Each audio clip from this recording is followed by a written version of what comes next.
ہمارا مقصد امام پہ کرٹیسائز نہیں ہوتا، لاجک معلوم کرنا ہوتا ہے مسئلہ. تو یہی سوال کسی نے چھٹے امام سے کر لیا تھا.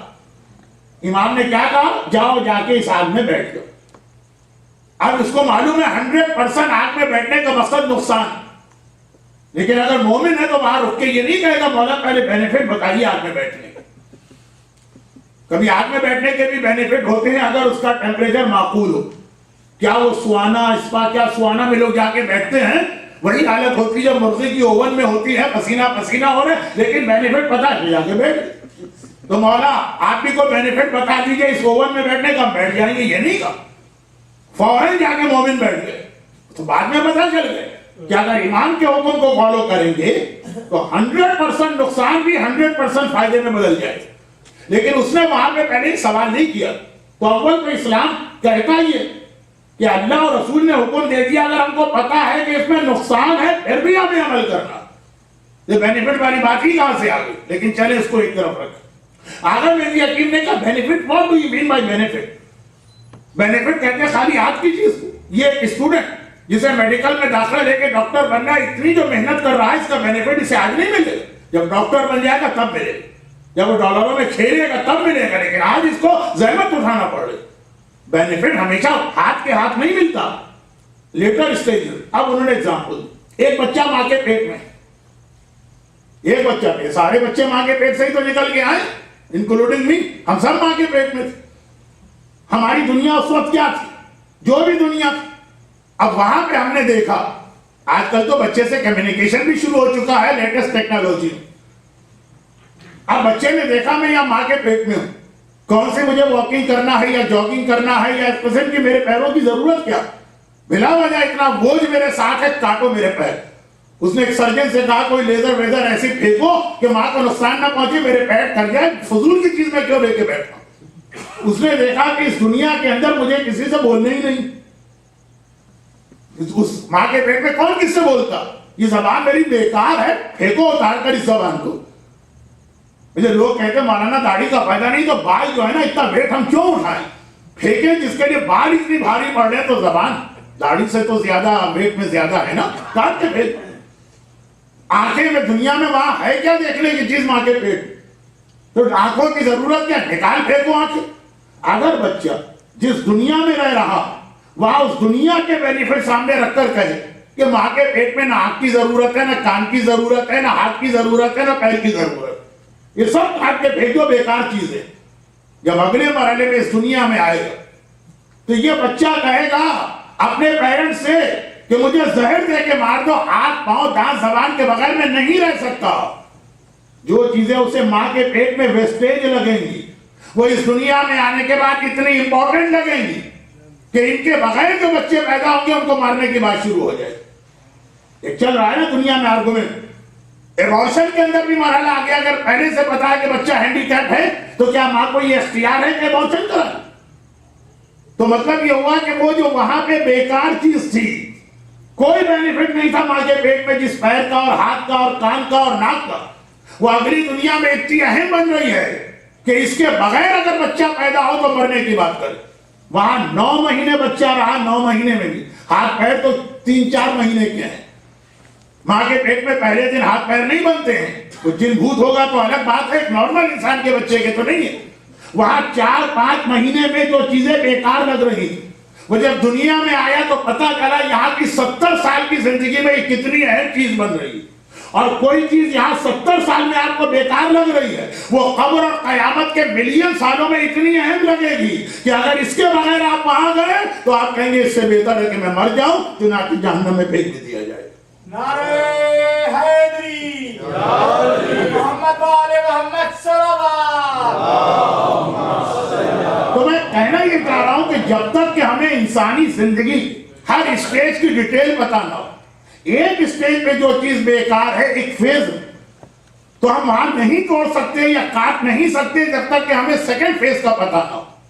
اور سیکنڈ فیز میں اگر کوئی چیز بیکار بھی ہے، جیسے داڑھی، چلے بیکار بھی ہے، اس دنیا میں کوئی فائدہ نہیں ہے، تب بھی جب تک کہ ہم کو یہ نہ پتا ہو کہ اگلا فیز کیا ہے اور وہاں کیا کیا چیزیں ہمارے لیے ضروری، ابھی ہم کوئی ڈیسیجن نہیں لے سکتے.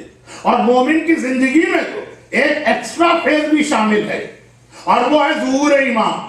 جب امام آئیں گے تو خالی وہی مومن امام کے ساتھی نہیں بنیں گے جو ایٹ دیٹ ٹائم زندہ اور پریزنٹ ہوں گے، جو مر چکے ہیں انہیں بھی زندہ کر کے لشکر امام کو جوائن کرنے کی آفر کی جائے گی۔ تم ساری زندگی امام کے لیے تڑپ رہے تھے، امام آ گئے، تو وہ جو تیسرا فیز ہے وہ بھی ابھی باقی ہے۔ قبر اور قیامت تو چھوڑیں، اس کے اندر بھی تاریخ کتنی اہم بننے والی۔ یہ گویا آپ کا پاسپورٹ ہے، یہ آپ کی سٹیزن شپ ہے، یہ آپ کا گرین کارڈ ہے حکومت امام میں رہنے کے لیے اور جنت میں جانے کے لیے۔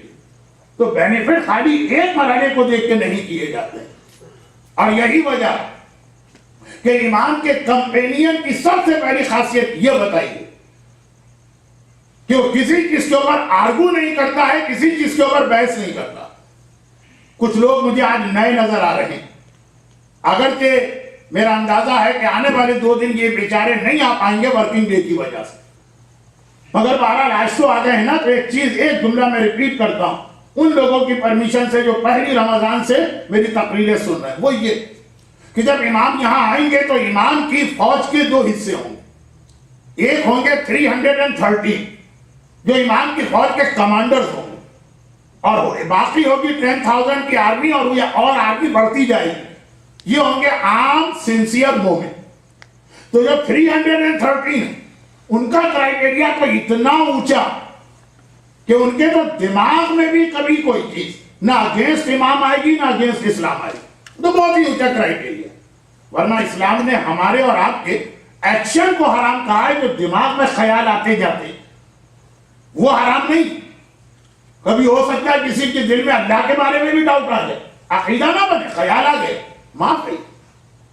رسول کے بارے میں کبھی کوئی ایسا برا خیال آ گیا، معاف ہے۔ اماموں کے بارے میں برا خیال آ گیا، معاف ہے۔ ایکشن کوئی ایسا نہیں ہونا چاہیے اگینسٹ اللہ، اگینسٹ رسول، اگینسٹ امام۔ اب 313 ایسے نہیں، 313 کے جو دماغ بھی ایسے ہیں کہ ان میں کوئی ایسی بات آ ہی نہیں سکتی۔ اگر وہ دلہن کے قریب بھی پہنچے اور امام بولا، وہ جو لوگ ریگولر آ رہے ہیں ان کے لیے، تو 313 کا کرائیٹیریا تو چھوڑی، لیکن جو 10,000 ان کا کرائیٹیریا بھی یہ، یعنی 10,000 کا مطلب 10,000 ہارڈ اینڈ خاص نمبر تو نہیں ہے نا، یہ تو بڑھے گا پھر، جو امام کی آرمی کو جوائن کرے۔ ہمارا ٹاپک بھی یہی تھا، لیکن میں یہ عرض کر رہا ہوں کہ ٹاپک آج اسٹارٹ نہیں ہو پائے گا، بدا ہو گئے۔ بدا ہمارا ایک عقیدہ، بدا کا مطلب ہی کہ اللہ پہلے کسی چیز کا اناؤنسمنٹ کرتا، پھر ڈیو ٹو سم ریزن اس کو چینج کر دیتا۔ جیسے اللہ نے کہا کہ فلاں آدمی 70 سال میں مر جائے، اس نے صدقہ دے دیا، اس کی موت کو اللہ نے چینج کر دیا۔ یہ ایک عقیدہ ہے ہمارا، اور اسی میں ظہور امام بھی شامل ہے۔ روایتوں میں کہ ظہور امام کے بارے میں بھی اللہ ایک ڈیٹ دے گا فرشتوں کو، پھر چینج کر دے گا۔ چینج دونوں طریقے سے ہو سکتا۔ حدیث ہے نا کہ ایک آدمی کی عمر جب وہ پیدا ہوا 50 سال لکھ دی گئی، اس نے گڈ ڈیڈز کیے، اس نے صدقہ دیا، ایکسٹینشن مل گیا 70۔ اور ایک آدمی 50 سال جب پیدا ہوتا ہے نا بچہ، اسی دن آسمان میں لکھ دیا جاتا ہے اس کی ایکسپائری ڈیٹ کیا۔ لیکن وہ جو تھا 50 سال تو وہ 30 سال ہو گئے، 20 سال پہلے مر گیا۔ کیوں؟ کوئی ایسا گناہ کیا، ہر گناہ نہیں، سرٹن گناہ ہیں جو زندگی کو ایکسٹینڈ کرتے ہیں، کم کرتے ہیں، سرٹن ڈیڈز ہیں جو زندگی کو بڑھاتے ہیں۔ صدقہ ہر ایک کو پتا ہے کہ زندگی بڑھا دیتا، لیکن کچھ گناہ سے زندگی کم کر دیتے ہیں، قطع رحمی، رشتہ داروں سے برا سلوک۔ تو اب یہ بدا ظہور ایمان کی بھی اللہ ڈیٹ دے کر اسے چینج کر سکتا، لیکن اس پہ میں ابھی آ رہا ہوں۔ اس سے پہلے تو میں اپنا وہ جملہ پورا کروں کہ جو ایمان کی فوج ہو، اس فوج کے اندر جو عام آرمی شامل ہو، اس کی خاصیت یہ ہوگی کہ وہ امام سے کبھی آرگومنٹ نہیں کرے گی، سنسیئر آرگومنٹ بھی نہیں کرے گی کہ بولا آخر یہ کام، اس کا فائدہ، اس کے مذہب کیا۔ ایک چھوٹی سی ہسٹوریکل ہسٹری کی ایک بات بتا دوں، ہسٹوریکل فیکٹ ہے، بہت شارٹ کر کے، کیونکہ ذرا سا وہ ڈرائی۔ جب امام زمانہ خیبر میں گئے تو انہوں نے خیبر میں جا کر ایک سسٹم بنایا فرسٹ فیز میں کہ میرا ایک نائب ہوگا، اونلی ون، وہ پوری دنیا کو رن کرے گا. اس کے بعد پھر امام نے دوسرے کو بنایا, پھر تیسرے کو, پھر چوتھے. فورتھ نائب کے انتقال کے وقت امام نے کہا نہیں, اب یہ سسٹم چینج ہو رہا ہے. اب ہر مجتہد میرا نائب ہے, لیکن ایک فرق کے ساتھ, جو میرے شروع کے نائب تھے 1 ان کے میں ڈائریکٹ کانٹیکٹ میں تھا. ان سے امام کی ملاقات ہوتی تھی, امام ان کے گھر وزٹ کرتے, اور وہ بھی روزانہ نہیں, اس طرح سے نہیں جیسے آج بہت سے لوگ کلیم کر رہے ہیں کہ امام ہمارے ساتھ کیفے ذائقہ کی حلوہ پوری کھاتے ہیں یا نائکی کے جوگر پہن کے جوگنگ کرتے ہیں, وہ والے نہیں. یہ جو بڑے نائب تھے جن سے امام ڈائریکٹ کانٹیکٹ میں تھے, وہ بھی کہیں 3 سال میں ایک بار ملاقات ہوئی, کہیں 4 سال میں ایک بار. سیکنڈ نائب عثمان ابن سعید کے بیٹے محمد ابن عثمان ابن سعید. پوچھا کہ آپ نے امام کو لاسٹ ٹائم کب دیکھا؟ کہا 2 سال پہلے جب میں حج پر گیا. تو ڈیورنگ طواف میں نے دیکھا کہ 7th سرکٹ میں امام میرے آگے ہیں, ٹرن ہوئے, جہاں دیوار چھپ ہوئی تھی وہاں جا کے اپنی باڈی کو دیوار سے ملایا اور وہ دعا پڑھی جو رسول خدا پڑھتے, جو ہم اور آپ بھی حج میں پڑھتے ہیں. تو غرض یہ کہ وہ اتنا بڑا نائب جس کے بارے میں یہ کنفرم ہے کہ امام اس سے کانٹیکٹ کرتے ہیں, بلکہ امام نے کہا ہم اس سے کانٹیکٹ کرتے ہیں. وہ بھی یہ نہیں کہ ہر ویک یا ڈیلی یا ہر 15 دن یا ہر مہینے, نہیں, سال میں ایک بار, 6 مہینے میں ایک بار, 2 سال میں ایک بار. یہ 4 نائب تھے. اس کے بعد کہا کہ اب سسٹم چینج ہو رہا ہے, ہر مجتہد میرا نائب ہے, لیکن یہ جو میرے نائب ہیں ان سے میرا کانٹیکٹ نہیں ہوگا. پہلا, پوری دنیا میں نائب ایک ہے لیکن امام اس کے پاس آتے ہیں, وہ اپنی طرف سے کچھ نہیں بول سکتا. آپ نے اسے کہا کہ کوئی مسئلہ پوچھا, اس نے کہا کہ ٹھیک ہے لکھ کے دے دو, میں امام کو دوں گا, جو امام ریپلائی دیں گے وہ آپ کو واپس کرو. 4 نائب کے بعد 3 جنریشن گزر گئی, 70 ایئرس. اب شیعت میچور ہو گئی. اب امام نے کہا ہر مجتہد نائب ہے, لیکن وہ اپنی نالج پر تمہیں فتویٰ دے گا, میرا اس سے کوئی کانٹیکٹ نہیں ہوگا. اور یہ بہت اہم میں بات کہہ رہا ہوں. محقق ہلی کا واقعہ یاد کریں, رسول خدا کی بات نہیں مانی اور رسول نے اپریشیٹ کیا.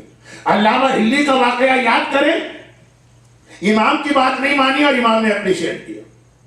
یہ 2 چیزیں میں بتاؤں گا, آج نہیں, ابھی اس سے پہلے کہ آپ کوئی کسی قسم کا ریئیکشن شو کریں, ذرا ٹھہر جائیے گا, پہلے میں اصل بات مکمل کر دوں گا. 4 نائب تھے, ایک, اب وہ جب نائب کا آخری وقت آئے گا تو پتہ چلے گا امام سیکنڈ کس کو بنا رہے, کسی کو نہیں مانے. سیکنڈ نائب کا آخری وقت آئے گا تو پتہ چلے گا کہ تھرڈ کون بنے گا. اب اس وقت یہ ہوا کہ جو سیکنڈ نائب کا آخری وقت قریب آیا تو شیعہ دنیا میں 3 بہت بڑے بڑے عالم تھے. ان میں جو سب سے زیادہ فیمس اور جس نے واقعی شیعت کو سروس دی تھی وہ تھا ابو الحسن شلمغانی. اس کے بعد سہل نوبختی دوسرے بڑے عالم تھے. یہ پہلے کی طرح سے اتنے مشہور نہیں تھے لیکن بہرحال لوگ تھے. اور سب سے جو کم مشہور تھے, آدھے لوگ تو جانتے بھی نہیں تھے, ان کا نام تھا حسین ابن رو. نام زیادہ آ گئے اس لیے میں اس کو ڈرائی واقعہ کہہ رہا ہوں, ورنہ بہت امپورٹنٹ. یہ 3 آدمی تھے. سیکنڈ نائب کے انتقال کے بعد کسی کو نہیں پتا تھرڈ کون بنے. ہاں بس یہ معلوم ہے کہ امام جو ہے نا, جو امام بڑے بڑے علماء ہیں, ان میں سے کسی ایک کا سلیکشن کریں. آج آپ کو پتا کہ امام نے حسین ابن رو کا سلیکشن کیا, کیونکہ آپ انہی کا نام لے کر عریضہ دریا میں اور پانی میں 15 شعبان کو ڈالتے ہیں.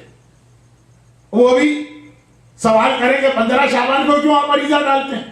آپ کا جواب ہوگا ہم نے ہمیشہ یہی دیکھا, جبکہ روایت میں 15 شعبان اور عریضے کا کوئی تعلق نہیں. میں اس کو غلط نہیں کہہ رہا ہوں. روایت کے کہ جب تمہیں کوئی پرابلم پیش آئے فوراً خط لکھو امام کے نام, چاہے وہ 15 شعبان ہو یا 15 دسمبر ہو یا 15 اکتوبر ہو, دریا میں جا کے ڈال دو. ہمیشہ ہر پرابلم میں عریضہ ڈالنا. اور یہ بھی بتا دو کہ یہ عریضہ خالی امام زمانہ کے لیے نہیں ہے, مولا علی کے زمانے سے عریضہ رائج تھا. علی کوفے میں ہے, مدینے کے مومن کو پرابلم ہوا وہ بھی عریضہ ڈالتا تھا مدینے کے کنویں. ایک ایک چیز اتنی ڈیٹیل میں بتاؤں گا تو یقیناً آپ کے ساتھ زیادتی ہوگی. میں ابھی بتا رہا ہوں, میرا ٹاپک تھا امام زمانہ کے کمپینین کے خصوصیات, اس کو ذہن میں رکھ کے بات سنی. اب سیکنڈ نائب کا آخری وقت قریب آ رہا ہے. سیکنڈ جو نائب ہے محمد ان کا نام, جو ایگزسٹنگ نائب ہوتا ہے اس کے ذریعے سے امام نیکسٹ کا نام بتاتے تھے. آج کل کی طرح نہیں ہے کہ ایک مرجع کو اختیار نہیں ہے دوسرے کا نام بتانے. مر جائے گا پھر اہل خبرہ طے کریں گے اب کون مرجع بنا. زندہ مرجع ایک ریکمنڈیشن دے سکتا ہے کہ میرے حساب سے اس کی نالج بہت, یہ نہیں کہہ سکتا وہ ہے مرجع, یہ حق نہیں ہے مرجع کو بھی. لیکن اس زمانے میں یہ نائب ہی کو حق تھا کہ امام میرے پاس آئے, انہوں نے کہا میرے پاس تھرڈ یہ. اب یہ تین نام حسین ابن روح کو تو 80% شیعہ جانتے بھی نہیں تھے کیونکہ وہ بیچارے تقیہ تھے. حالات ایسے پہلے تو بہت مشہور تھے, میں خاص طور پر سب سے پہلے سیکنڈ نائب کا جب آخری وقت آیا تو اس وقت ان میں سے دو ان کے کمرے جو سب ان دو میں سے جو زیادہ مشہور ہے سہل, میں کیسے تقریر کو آسان بھی رکھوں اور میسج بھی دے دوں, وہ ان کے سرحانے بیٹھے تھے سیکنڈ نائب کے, کیونکہ ان کا اسٹیٹس ہائی تھا. حسین ابن روح پائکی بیٹھے تھے. ایک دم سے سیکنڈ نائب نے آنکھیں کھولی, کہا یہ آخری جملہ سنو, میں دنیا سے جا رہا. ابھی امام کا آرڈر آیا کہ میرے بعد حسین ابن روح تمہارا لیڈر ہوگا, وہ امام کا تیسرا نائب. جیسے یہ سنا جو سرحانے بیٹھا ہے سو ہے سہل, وہ کھڑے پائنٹی آئے, حسین ابن روح کا ہاتھ اٹھا کے انہیں سرحانے بٹھا دیا, یہ آپ کا اسٹیٹس ہے, اور خود آ کے پائنٹی بیٹھ گئے. اور دوسرے نائب کا انتقال ہو گیا. اگر سہل نوبختی اس وقت باہر نکل کے یہ کہہ دیتے, کوئی تھا ہی نہیں وٹنس دو آدمی ہیں, اگر کہہ دیتے کہ میں نائب حسین ابن روح نہیں, تو یاد رکھیے 99% شیعہ مان لیتے ان کی بات کو کیونکہ یہ پہلے سے فیمس ہے. مگر 99% جن کے چانس ہے, جیسے ہی انہوں نے سنا امام نے مجھے نہیں بنایا, وداؤٹ اینی ہیزیٹیشن اپنی جگہ سے کھڑے ہوئے, حسین ابن روح کو اپنی جگہ بٹھایا, وہاں بیٹھ گئے, باہر نکل کے کہا کہ سنو, آخری وقت میں امام نے آ کے میسج دیا میں ان کا نائب نہیں. اب دیکھیے سب ان کے لیول کے دوسرے عالم ابو الحسن شلمغانی, ان دو کے بارے میں لوگوں کو چانس تھا, حسین ابن روح کو تو جانتے بھی نہیں لوگ, وہ بن گئے یہ نہیں بنے. تو جو ان میں سنسیئر اس نے وداؤٹ اینی ہیزیٹیشن حکم امام کے آگے سر جھکا. ابو الحسن شلمغانی نے سنا میرے ہوتے ہوئے امام نے حسین کو نائب بنا دیا, اتنا ڈیڈلی اینیمی بن گیا وہ امام کا, اور اتنا اینٹی امام پروپیگنڈا شروع کر دیا اس نے کہ امام زمانہ نے اسپیشل لیٹر بھیجا اپنے شیعوں کے نام کہ اس آدمی سے خبردار رہنا. یہ لیٹر دینے کی ضرورت کیا تھی؟ یہ ضرورت اس لیے کہ ابو الحسن شلمغانی سب سے فیمس شیعہ عالم تھے, اتنی کتابیں انہوں نے شیعت کے پروٹیکشن کے لیے لکھی. امام نے کہا خبردار رہنا, اس کی کتابیں پرانی والی صحیح ہیں, اب یہ گمراہ ہو گیا, نہ اس کی کتاب پڑھنا, نہ اس کی بات سننا, نہ اس کے کسی کلام کی توجہ دینا. کیونکہ یہ بڑا مسئلہ ہے کہ جس آدمی کا پاس بڑا اچھا ہوتا, جب وہ چینج ہو جاتا ہے تو لوگوں کے لیے یقین کرنا مشکل ہوتا ہے. لوگ سمجھتے ہیں ایلیگیشن لگائی جا رہی ہے اتنا اچھا آدمی. تو امام جو نارملی اپنا میسج زبان سے بھجواتے, باقاعدہ لیٹر لکھ کے شیعوں کے نام بھجوایا امام. اور اس وقت یہ امام نے ایک اصول بتایا, عالم معصوم نہیں ہے لیکن غیر معصومین میں سب سے امپورٹنٹ, اگر اچھا عالم کسی کمیونٹی کو مل جائے اس کی خوش قسمتی, اور برا عالم مل جائے تو اس سے زیادہ انلکی کمیونٹی کوئی نہیں. اذا صلح العالم صلح العالم واذا فسد العالم فسد العالم. عالم صحیح ہو جائے تو ساری قوم صحیح, اور عالم اگر خراب ہو جائے تو ساری قوم خراب. کہا کہ غلط عالم سے اتنا بچو جیسے بکریاں بھیڑ اور شیر کو دیکھ کے بچا کرتی. نہیں, 12ویں امام کے والد 11ویں امام نے تو ایک عجیب جملہ کہہ دیا, فرمایا یزید نے ہمارے ماننے والوں کو اتنا نقصان نہیں پہنچایا جتنا غلط اور بغیر کردار والے عالم ہمارے شیعوں کو نقصان پہنچائے. لوگوں نے کہا مولا آپ نے بہت بڑی بات کہہ دی یزید. کہا کہ ہاں, یزید نے ہمارے چاہنے والوں کی جان لی ہے, مال لیا ہے, اولاد لی, ایمان نہیں لے سکا. غلط عالم تو ہمارے ماننے والوں کا ایمان خراب کر کے رکھ دے گا. اب پھر وہ اپنے جد رسول خدا کی حدیث سنا کہ آخری زمانے کے علماء بدترین عالم ہوں گے پوری ملت اسلام کی تاریخ. ادھر میں آتا ہوں, پہلے یہاں رک کے ایک بات کمپلیٹ کروں. بعد میں اب یہ واقعہ تو ہو گئے, دیکھیں سیم اسٹوری دو علماء کی ہے, دونوں کے ریئیکشن میں کتنا فرق. سہیل نوبختی وہ خالی اکیلے آدمی تھے, وہ وٹنس اکیلے تھے, وہ کہتے تھے کہ میں نائب امام ہوں. حسین ابن روکی تو کوئی سنتا بھی نہیں, مگر سنسیئر امام نے کہہ دیا, ختم بات.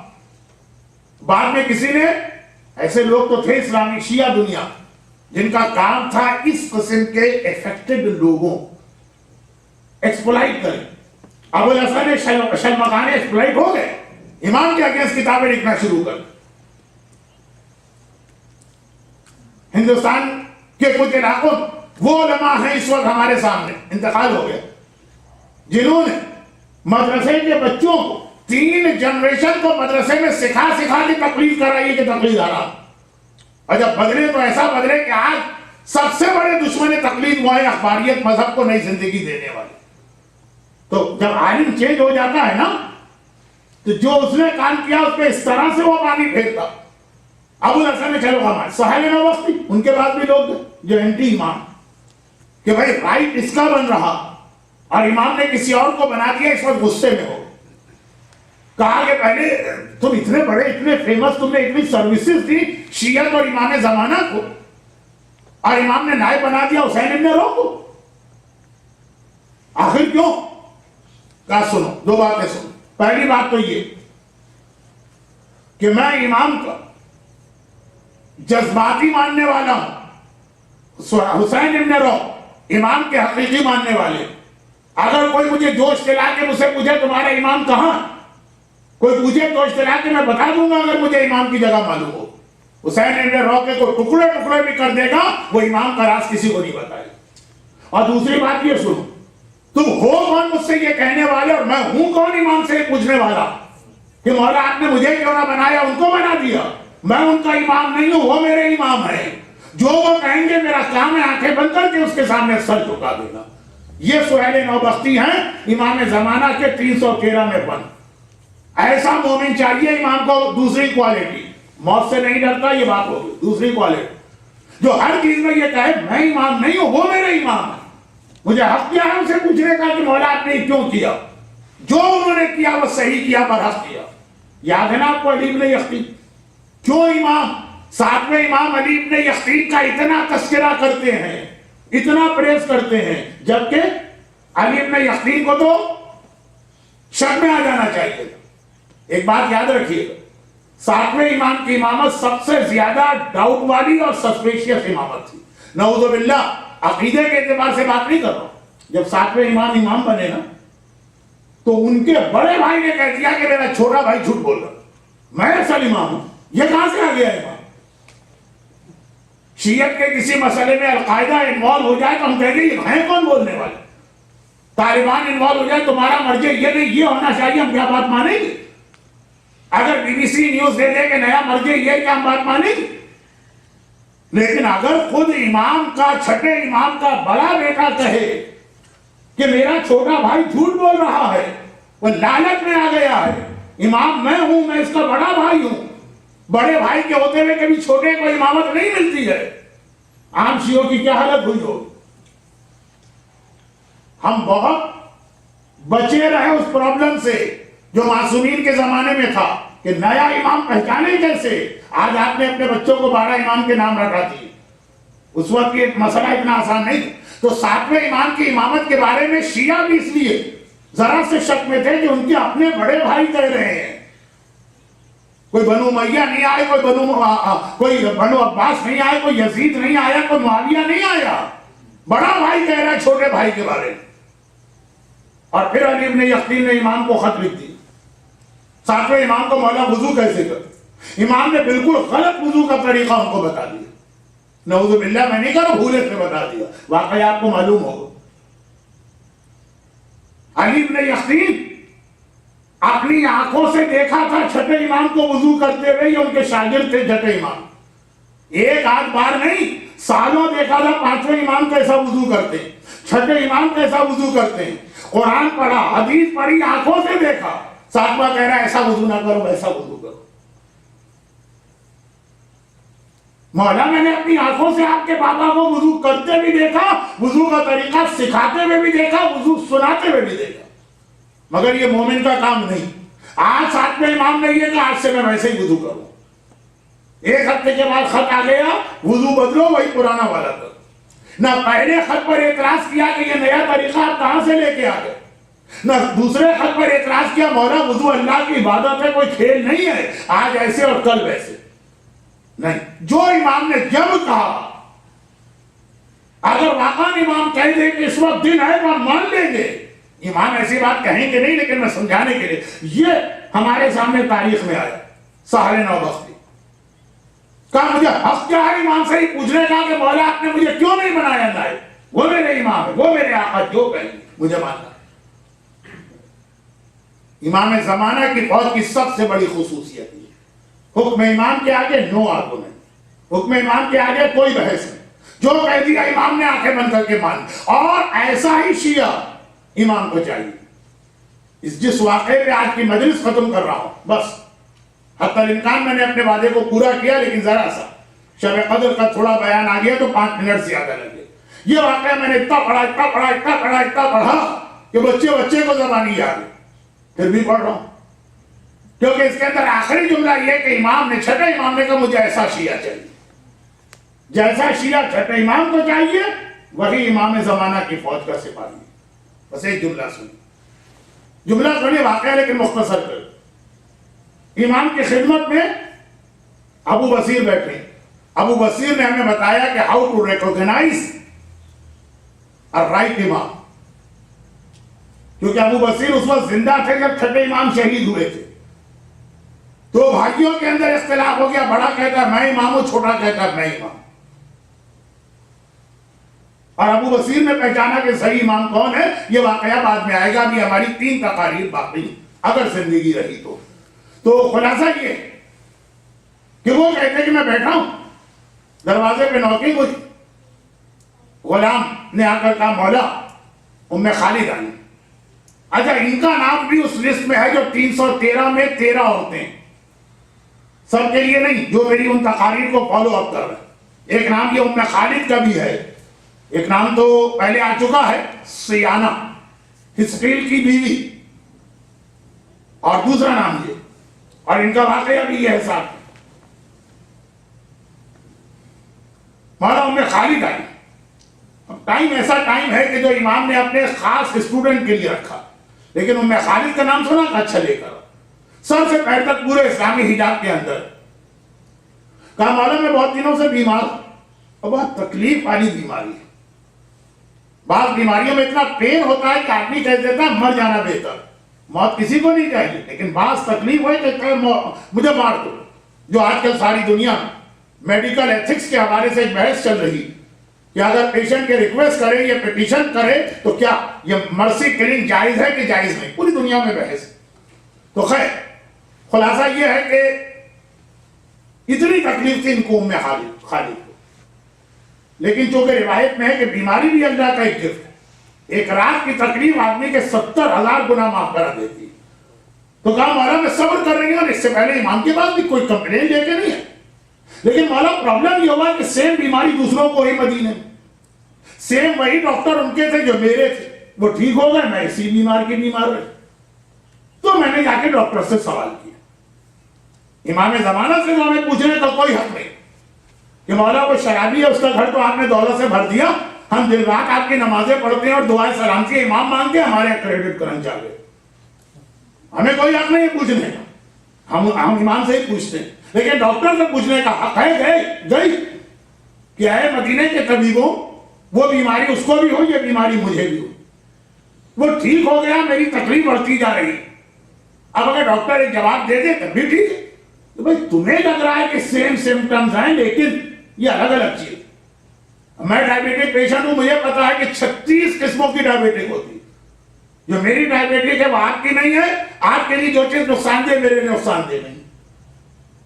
یہ ہے بیماریوں. علماء حضرات تو شریعت میں کہتے ہیں نا کہ بھائی تمہارے لیے حرام ہے وہ ہمارے لیے حرام نہیں. ہم عالم ہیں نا, ہمارے لیے بہت فلیکسیبلٹی ہے, تم نہیں کرنا یہ کام.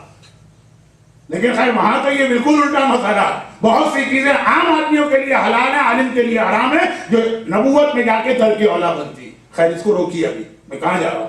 تو خلاصہ یہ ہے کہ میں کہیں پوچھا خالی ریزن, ڈاکٹر کہتے تھے کہ نہیں بھائی دو الگ بیماریاں، سمپٹمز ایک جیسے ہیں، بیماریاں الگ نہیں. انہوں نے کہا بیماری بھی وہی، لیکن کیا کریں، اس کی جو دوا ہمارے پاس ہے وہ ایک ایسی دوا ہم تمہیں بتا ہی نہیں سکتے، ہمیں شرم آتی ہے. ان کو بتا سکتے ہیں بھئی کیا دوا ہے؟ کہا کہ اس کی دوا ہے خالی شراب. ہمارے پاس شراب ہی اس کی ایک دوا ہے. پیغمبر نے کہا آخری زمانے کی ایک نشانی ہے کہ ہر دوا میں شراب شامل ہوگی. نہیں، الکوہل نہیں، شراب. Alcohol is a different thing. Organic chemistry میں الکوہل کا ایک بہت بڑا سبجیکٹ. شراب، خالص شراب. شراب کی بیماریوں کے لیے تعریف کی جائے گی، شراب کی ایسی ایسی کوالٹیز ڈھونڈ کے لائی جائے گی بیماریوں کے علاج کے لیے. ڈائریکٹ شراب. مجھ سے بھی ایک صاحب نے کہا تھا بہت پہلے 10 سالوں جب میری ٹریولنگ بہت تھی ان کی کم تھی کہ مولانا آپ اتنی ٹریولنگ کرتے رہتے ہیں تو ڈیوٹی فری کے الاؤنس میں شراب ہے، میں بیمار ہوں، ہارٹ کا پیشنٹ ہوں، شراب کے علاوہ کوئی علاج نہیں. مولانا ہر دفعہ آتے وہ ڈیوٹی فری سے ایک شراب کی بوتل لے آیا. اچھا ہو سکتا ہے اگر ان کی زندگی اس پہ ڈیپینڈ کرے تو شاید جائز بھی ہو، لیکن اگر آپ دیکھ رہے تھے کہ مولانا دبئی کی ڈیوٹی فری شاپ میں جا کے شراب کی بوتل خرید کے لا رہے، آپ کے دل میں کیا خیال آتا ہے مولانا کے بارے میں؟ خیر یہ تو ایک الگ چیز ہو رہی ہے، بات بڑھ رہی ہے، یہ میرے اوپر گزرا ہوا واقعہ. اسی لیے ہمارے مراجع کہتے ہیں کہ نہیں، بیماری میں بھی شراب کی اجازت نہیں ہے. لا شفا فی الحرام، پیغمبر کی حدیث ہے حرام والی چیز میں اللہ نے شفا ہی نہیں رکھی. الکوہل الگ چیز، گیلٹین الگ چیز، ملائیے مکسر نہ کیجیے. تو آئیے خیر میں نے تقریر کو بہت ہی زیادہ میسی بنا دیا، مختصر. ڈاکٹروں نے کہا شراب. اب یہ اتنی متقی عورت ہے، اتنی پرہیزگار عورت ہے، اس کا فیملی بیک گراؤنڈ اتنا اچھا کہ ڈاکٹر کو شرم آ رہی ہے اس کو بتاتے. کہا اسی لیے ہم نے تم کو نہیں بتایا. پوچھا اور بولنا پڑا. مولا میں سیدھی وہاں سے آپ کے پاس آئے. امام بتا رہے شرع امام کے 12ویں امام کے سپاہی کیسے ہوں؟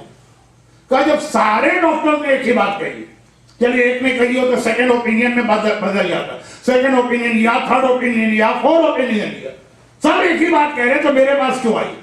امام کرٹیسائز نہیں کر رہا ہے، امام آپ کو بتا رہے ہیں کہ what is the quality of the army of امام زمانہ. چھٹے امام نے کہا میرے پاس کیوں آئی؟ عورت اگر جو فل حجاب میں تھی، چہرہ بھی چھپا تھا، لیکن اس کی آواز سے پتا چل گیا جیسے ویری اسٹونش، سرپرائز.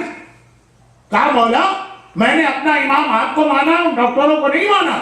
میں چاہتی ہوں قیامت میں اللہ جب میرے کسی ایکشن کے بارے میں سوال کرے تم نے فلاں کام کیوں کیا، تو میرا جواب یہ ہو کہ میرے آقا اور مولا نے حکم دیا تھا، میری زبان پہ اور کوئی لفظ نہ. مولا یہاں دو ہی صورتیں، یا تو آپ مجھے شراب پینے سے روک دیں گے میں مر جاؤں، اور قیامت میں کہا گیا کہ سوسائڈ حرام ہے. جب ڈاکٹروں نے کہا تھا شراب پیو تو تم نے کیوں نہیں پی؟ میرا یہ رپلائی نہ ہو کہ میرا دل نہیں مان رہا.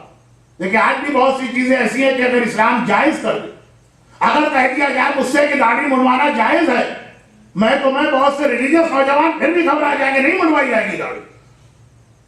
جب ریلیجیس بیک گراؤنڈ ہوتا تو کہا کہ مولا میں اگر پوچھا گیا کیوں شراب نہیں پی تو میں یہ نہ کہوں میرا دل نہیں مان رہا، میرے گھر کا ماحول، میرے باپ دادا کی تربیت، میرا ریلیجیس بیک گراؤنڈ، میں کہوں میرے آقا نے منع کیا. اور اگر میں شراب پی لوں اور قیامت میں خدا کہے کیوں پی شراب، تو میں یہ نہ کہوں کہ ڈاکٹر نے کہا، شوہر نے کہا تھا، دوستوں نے کہا تھا، گھر والوں نے کہا تھا، کمیونٹی ممبرز نے کہا تھا. میری زبان پہ صرف یہ ہو کہ میرے آقا اور مولا نے کہا. اور صرف شراب کے لیے نہیں، میرے ایوری ایکشن کے لیے میرے پاس صرف یہ جواب ہونا چاہیے. امام نے اس کو تو منع کر دیا شراب پینے سے. جب بھی میں یہ سٹوری پڑھتا ہوں یہ نہیں بتاتا ہوں امام نے اس عورت کو کیا کہا، لیکن اتنا لوگ پوچھتے ہیں کہ آج میں نے بتا دیا اس کو روک دے. ابو بصیر کو دیکھ کر کہا ابو بصیر کاش ہمارا ہر شیعہ ایسا بن جائے. امام کہہ رہے ہمیں ایسا شیعہ چاہیے جو ہر ایکشن ہم سے پوچھ کے کرے. یہ کیوں کھایا؟ کیونکہ امام نے کہا. یہ کیوں نہیں کھایا؟ کیونکہ امام نے منع کیا. ایسا ڈریس کیوں پہنا؟ کیونکہ امام نے حکم دیا. یہ والا ڈریس کیوں نہیں پہنا؟ کیونکہ امام نے منع کیا. تم عید کس طرح منا رہے، لگ رہا ہے تمہارے گھر میں میت ہوئی ہے، اس لیے کہ امام نے کہا. جو ہم عید کا کنسپٹ دیتے لوگ کہتے مولانا اگر میوزک بھی نہ ہوئی اور مکس گیدرنگ بھی نہیں ہوئی اور حرام پزا بھی نہ کھائے گے تو وہ عید کہاں ہوگی؟ خیر تو ہوتی ہے، اس کے بغیر بھی عید ہو جاتی ہے. لیکن خلاصہ ایسا امام زمانہ کو سپاہی چاہیے. ایسا تو نہیں چاہیے نا کہ جنگ ہو رہی ہے امام نے کہا جاؤ اس کی گردن کاٹو. نے کہا مولا کیوں گردن کاٹے؟ کیا قصور ہے اس بیچارے کا؟ اس نے کیا ایسی غلطی کی ہے؟ میدان جنگ میں ایسے آرگومنٹ ہو سکتے ہیں؟ تو اگر ہمارا نیچر ہی ہو گیا آرگومنٹ کا، یہ پتہ کیسے چلے گا؟ پتہ داڑھی سے چلے گا، پتہ حجاب سے چلے گا، پتہ میوزک سے چلے گا۔ اگر ان چھوٹی چھوٹی چیزوں میں ہم آرگومنٹ کے عادی ہو گئے کہ مولا کیوں کریں، پہلے فائدہ بتائیے پھر ہم داڑھی رکھیں گے ورنہ تو نہیں رکھیں۔ مولا ہم حجاب کیوں کریں، حجاب تو آنکھ کا نہیں ہوتا دل کا ہوتا ہے، کیوں ہم حجاب کریں؟ تو ایسے لوگ میدان جنگ میں کام نہیں آتے۔ حسین کے اصحاب کی بھی سب سے بڑی خصوصیت یہ تھی، امام زمانہ کے اصحاب میں حسین کے اصحاب ضرور آتے کہ کسی نے کبھی کسی موقع میں کوئی آرگومنٹ نہیں کیا۔ گرچہ اصحاب میں یہ لفظ لانا بھی صحیح نہیں ہے، لیکن میں مجبوراً لا رہا ہوں۔ میدان کربلا میں ایک تو ایسا موقع آیا تھا کہ آرگومنٹ ہو سکتا اور بہت زبردست آرگومنٹ ہو سکتا۔ جب ہمارے لوگ اتنی سی بات پہ آرگومنٹ کرتے ہیں کہ مولانا یہ کیا کہہ دیا سیستانی صاحب، ہم نے تو ہمیشہ کچھ اور سنا۔ ارے ہم آقا محسن حکیم کی تقلید میں تھے، انہوں نے کہا تھا کہ مثلاً بوری نجس ہے، یہ کیا سیستانی صاحب نے کہہ دیا بات ہے مسئلہ؟ ہم نے تو اتنے سال زندگی گزاری تقلید میں، آج تک چاند کا مسئلہ نہیں ہوا، یہ کہاں سے نیا مسئلہ آ گئے؟ جب ہم ایک مرجع کے اوپر کرٹیسائز کرتے دوسرے مرجع کا نام لے، جبکہ ہم کو پتا ہے دونوں مرجع غیر معصوم، غلطی ہو سکتی۔ تو جہاں کربلا کی جو میں بات کہہ رہا ہوں وہ تو واقعاً آرگومنٹ کا موقع کہ اگر ایک نے خود امام معصوم سے کچھ سنا ہو اور دوسرا امام معصوم اس کے خلاف کہہ رہا ہو، اور ہمارے پاس ایک عقیدہ ہے جس کی تفصیل اگلی تقریروں میں آئے گی، امام زمانہ کے آنے کے بعد جب مولا تشریف لائیں گے ان کا تھوڑا سا بیان مجھے کرنا۔ یہ سارے میرے ارادے ہیں، دیکھیں کتنا پورا ہو سکتے ہیں۔ اگر کہ اگلا جملہ شاید اچھا نہ لگے مصائب کے موقع پر، اتنے میرے انکمپلیٹ ٹاپک ہے کہ اس کو پورا ہونے کے لیے مناسب یہی ہے کہ چاند ایک دن بعد نکلے ایک ایکسٹرا تقریر ملے، لیکن خیر مسائل کی منزل پہ آ گیا ہوں تو زیادہ اس طرف جا گیا ہوں۔ تمام ائمہ میں علی کا رتبہ سب سے بلند، بلکہ اس حدیث میں ہے کہ الحسن والحسین سیدہ شباب اہل الجنہ لیکن ابوہما خیر منہما، حسنین زمانہ میں جنت کے سردار ہیں لیکن ان کے بابا ان سے بہتر۔ عباس نے اپنے باپ کی زبان سے سنا ہے کہ میں کربلا کے لیے اس دنیا میں آیا، اور حسین کہہ رہے ہیں عباس تمہیں تلوار چلانے کی اجازت ہے۔ لیکن یہ آرگومنٹ کا بہترین موقع ہے، یہ داڑھی اور حجاب اور میوزک اور شراب جیسی چھوٹی چیزیں نہیں ہیں، یہ سکینہ کو تماچوں سے بچانے کا مرحلہ، یہ زینب کی چادر کی حفاظت کا مسئلہ، یہ علی اکبر کے کلیجے کو بچی سے بچانا، یہ اصغر کے گلے کو تیر بھال کے تیر سے بچانا۔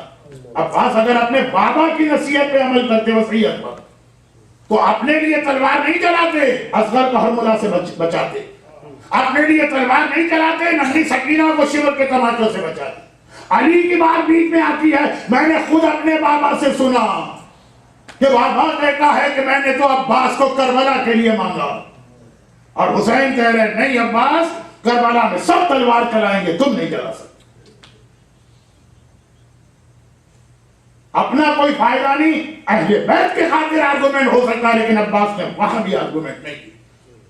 آقا نے کہہ دیا بس ویسے نہ، چاہے خود آقا سے بھی بڑے، یعنی ان معنوں میں کہ علی حسین کے بابا ہیں، حسین سے بھی بڑے، ان سے بھی سنا ہو تب بھی اس وقت جو امام کہہ رہا اس کو ہمیں ماننا، ختم۔ ایسے سپاہی چاہیے امام زمانہ، تبھی امام زمانہ کی فوج کا علمدار بھی وہی عباس ہوگا جو حسین کی فوج کا علمدار بیٹھ چکا۔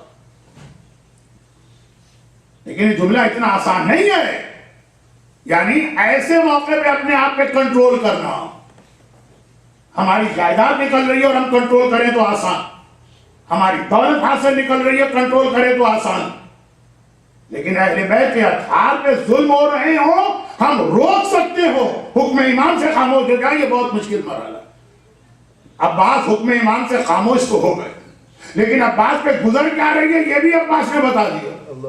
جب بعد واقع ہے کربلا، مدینے میں کسی نے ایک سوال کیا تھا کہ آقا سجاد، میرے دوستوں نے بتایا ہے کہ جب 11 محرم کا قافلہ کربلا سے چلا تھا اور عمر سعد نے کہا کہ ہر شہید کے سر کو کاٹ کے نو کے نیزہ پہ بلند کرو. سارے شہیدوں کے سر نو کے نیزہ پہ بلند ہو گئے، مگر ایک شہید تھا جس کا سر 3 مرتبہ نو کے نیزہ پہ بلند کیا گیا. وہ 3 مرتبہ زمین کربلا پہ گر گیا، وہ نیزے کی نوک پہ ٹھہرا نہیں. عمر سعد کو دیر ہو رہی ہے، اس نے خولی سے کہا اپنے گھوڑے کی گردن میں یہ سر باندھ لو، اور یہ سر اس طرح خولی کے گھوڑے کی گردن میں بندھا کہ پورا راستہ کربلا سے کوفہ بھی اور کوفے سے شام بھی اسی طرح سے یہ سر گیا. جب خولی کا گھوڑا گردن جھکا کے دوڑتا تھا تو یہ کٹا سر پورے راستے زمین سے ٹکراتا ہوا جاتا تھا. مولا سجاد یہ کس کا سر تھا؟ آقا نے ایک بار نگاہیں نیچی کی، کہا یہ میرے چچا ابو الفضل عباس کا سر تھا. راوی نے کہا مولا تو یہ سر نو کے نیزہ پہ ٹھہرا کیوں نہیں؟ ہائے میرا مولا سجاد ایک بار فریاد کرتا ہے، تجھے نہیں پتا میرا چچا کتنا خیرت مند تھا.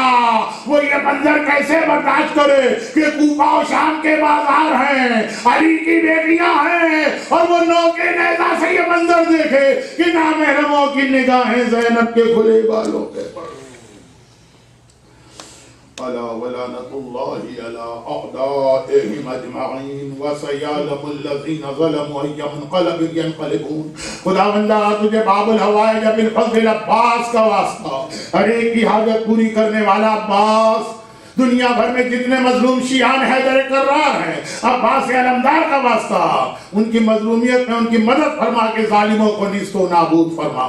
جو لوگ آج کی اس مجلس اعظا میں بیٹھے ہیں خداوندہ ان کو اور ان کی اولادوں کو، ان کے گھروں کو اور گھر والوں کو، ان کی روزی کے ذرائع کو باب الحوائج کے وسیلے سے ہر آفت و پریشانی سے محفوظ فرما. پروردگار ہمارے تمام مرحوم، خاص طور پر مرزا فیملی کے جن کی جانب سے آج افطار کا اہتمام تھا، ان کے تمام مرحومین کو اور حاضرین مجلس کے خاندان کے تمام مرحومین کو اعلی علین میں اہل بیت اطہار اور عباس علمدار کے جوار سے ملحق فرما. خداوندہ ہمارے تمام بیماروں کو، خصوصاً 3 دن پہلے ہمارے محترم دوست اور ساتھی محترم حسین اظہر کاظمی صاحب انتہائی خطرناک ایکسیڈنٹ ہوا، پروردگار عالم نے ان کی نیکیوں اور ہم لوگوں کی دعاؤں کی وجہ سے ان کو بچایا.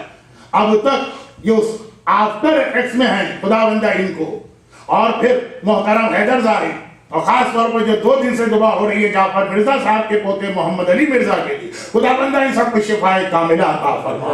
ہم سب کو اس اسلام پہ عمل کی تو توفیق عطا فرما جس کی خاطر عباس علمدار اور اہل بیت نے اتنی قربانیاں دی. امام زمانہ کے ظہور میں تعجیل فرما. ربنا تقبل منا انک انت السمیع العلیم. جلدی سے سورہ فاتحہ اور زیارت، آج کی مخصوص زیارت عمل قرآن گھر جا کے کیجیے گا. 2 رکعت نماز شب قدر صحیح کے موقع سے پڑھ لیجیے گا. جیسا کہ آپ نے سنا کہ آج کی افطار کا اہتمام مرزا فیملی کی جانب سے، جعفر مرزا صاحب اور ان کے خانوادے کی جانب سے ہے، تو اس خاندان کے تمام گزشتگان، اس خاندان کے تمام مرحومین، اور پھر جو نام میرے پاس آئے، مرحوم قاسم علی جعفر، مرحومہ زینب بنت محمد علی، مرحوم فضل محمود، مرحوم انور قاسم علی جعفر، مرحوم اسلم شوکت علی جعفر، مرحوم ریاض احمد فضل محمود. حاضرین مجلس جو لوگ میرے سامنے بیٹھے ہیں اور جو خواتین حجاب کے اندر پردے کے پیچھے ہیں، ان کے خاندان کے تمام مرحومین کو، لمبات مومنین و مومنات، پاکستان کے سیلاب زدگان، عراق اور پاکستان کے شہداء ملت، ان سب کے لیے فاتحہ. بسم اللہ الرحمن الرحیم. الحمدللہ رب العالمین الرحمن الرحیم مالک یوم الدین. ایاک نعبد و ایاک نستعین. اهدنا الصراط المستقیم صراط الذین انعمت علیہم غیر المغضوب علیہم ولا الضالین. متوجہ ہے زیارت.